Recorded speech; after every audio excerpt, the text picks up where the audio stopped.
How to turn off floating icon on Android? Hey everyone, welcome to the channel. This is Rose and I'm here to guide you on how to turn off floating icon on Android device.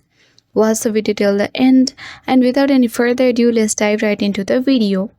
Floating icons on Android can be convenient, but sometimes they clutter the screen or get in the way. If you would like to declutter and turn them off, here's how to disable floating icons in just a few steps. Simply launch settings on your device. As you can see on my screen, there is a floating icon. And if it is creating the disturbances, simply tap additional settings and tap accessibility option. Here you will see accessibility button.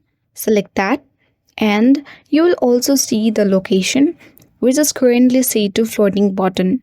Tap that and instead of floating button, select navigation bar and it will be hidden from your screen.